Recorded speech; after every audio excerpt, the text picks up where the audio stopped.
Përshëndetje të nderuar miqtë e mi, ja ku po ritakohemi me këtë video që ju do të shikoni tani. Do flasim për divën shqiptare të madhe Parashqevis Simaku. Parashqevis Simaku, fatkeqësisht, sot përsëri u bë pjesë e medias shqiptare nga Shqipe Hysenaj.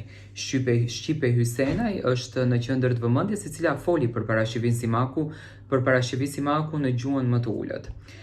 Fatkeqësisht nuk është e bukur që të flitet në atë gjuhë për zonjën Simaku. Zonja Simaku është diva shqiptare, është artistja më e madhe shqiptare dhe të flasësh për të nuk është e lehtë.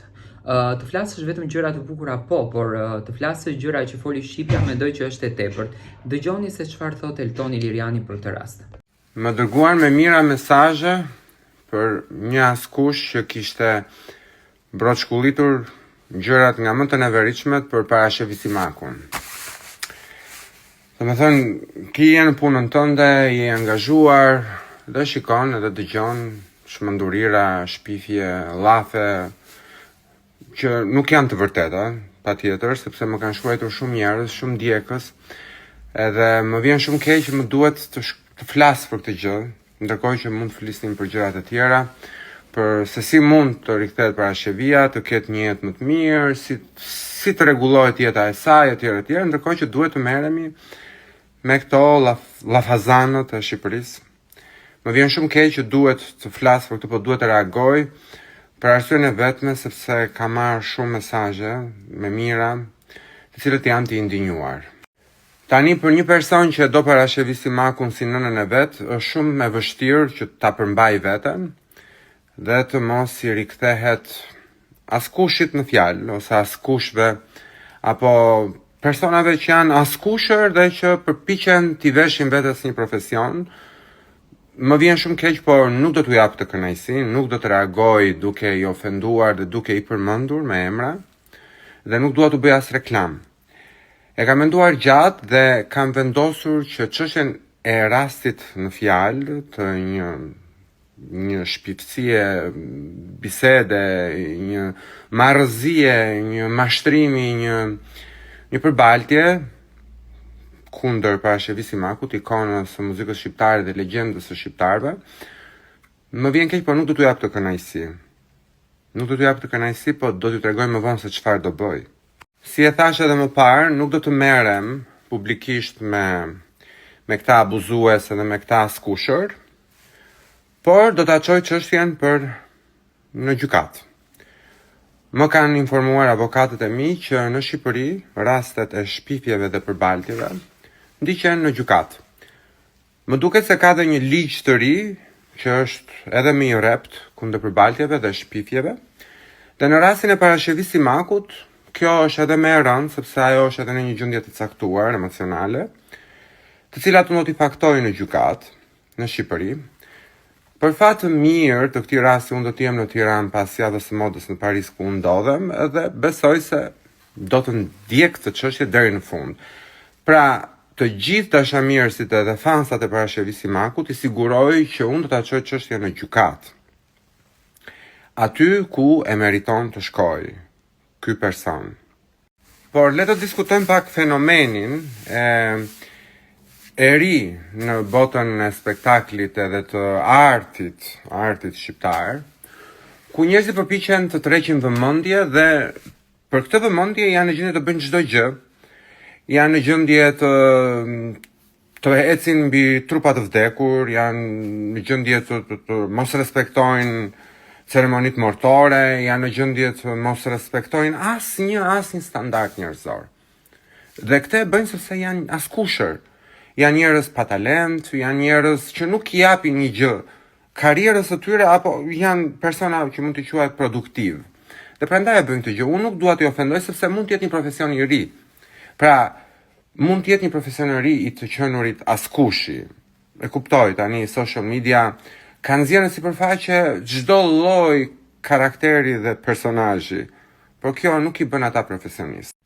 Por dua t'i jap një këshill edhe këtyre personazheve të rinj të askushllëkut, që të kenë pak kujdes sepse ka ligje ka rregulla shoqëria, ti nuk mund të dalësh edhe të gënjesh publikisht dhe për klikime të shpifësh. Sepse në rastin e parashëvis Simakut i kërkoi këtij askushi, është në qëndë t'i vërtetoj këto. Mund të dali ky askushi ose kjo askushja dhe të thot, me rast konkret, kë familje ka prishur parashëvis Simaku, cilët burra ka marrë parashëvis Simaku dhe cilat gra ka lënë të vetmuar dhe familje të ndara, të na i thot publikisht, me qënë se i pas ka dëgjuar këto në Amerikë, se unë nuk i kam dëgjuar. Pa të dalë t'i thot publikisht pra, sepse nuk mund të dalësh dhe të gënjesh. Edhe si kur ti kanë thënë, ti duhet i vërtetosh para se ti thuash këto gjëra. Apo jo? Dhe nuk janë të vërteta, si po thosha edhe më parë. Parashëvis Simaku ishte ndarë skenës për arsye të tjera më madhore. Për ato që unë nuk mund t'i flas, sepse nuk jam një askush për klikime tani të shpërndaj lajme të cilat do të bënin sensacion. Ajo nuk është larguar nga skena sepse i pas ka marrë burrin dikujt në Amerikë që është askushi gjithashtu, para pas ka marrë një askush të një askusheje. Më kuptoni shmenduri si mund një media të ftoj dikë të tillë në kohën e vet televizive dhe t'i jap zë. Këtë nuk kuptoj. Më vjen shumë keq. Këto janë mashtrime, janë gjëra që askush në botë nuk mund t'i vërtetoj dhe si rrjedhim as nuk duhet t'i thot. Sepse përballesh me ligjin, është e rëndë, është çmenduri. Nuk di, nuk kam fjalë. Dhe po rritet një brez i ri, i çuditshëm. Ç'lidhje ka askushi me parashëvis Simakun njëherë? Se janë dy breza krejt të ndryshme, të largta, se për talent nuk po flasim se ka fare krahasim këtu, më thënë, dhe nuk dua të jem as cinik, se më vjen dhe keq, më vjen keq për këtë askush, më vjen vërtet shumë keq që, se nuk e di, në Zot ka besim ky askush se është gjyna, është nuk e di, është mëkat. Të flasësh për dikë në gjendjen e parashëvis Simakut, me këtë fjalor, më vjen shumë keq. Jam shumë i prekur, sepse ka 1001 halle parashëvis Simaku. Të dëgjoj dhe këtë. Nuk e di domethënë. Nuk di. Për ndjekësit, është totalisht një mashtrim. Unë jam i bindur, i kam parë reagimet. Të lutem mos e shani këtë askushen.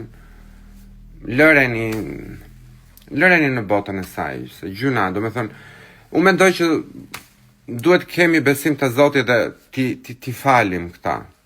Kur vjen puna te kana. E di që jeni, nuk kam fjalë, e di që jeni shumë të mërzitur se inboxi po më qahet nga mesazhet. Mos e vrisni mendjen, ju premtoj që do ta ndjek unë në gjykat, në mënyrën më civile, në mënyrën më njerëzore, dhe të respektohet ligji shqiptar për shpifjet dhe për denigrimin e figurës së dikujt, aq më tepër në situatën në të cilën ndodhet parashëvis Simaku, e cila nuk mund të mbrojë veten. Pra, në këtë rast t'i japim një mësim kësaj vajze të re që të mësohet të flasë herë tjetër me kujdes.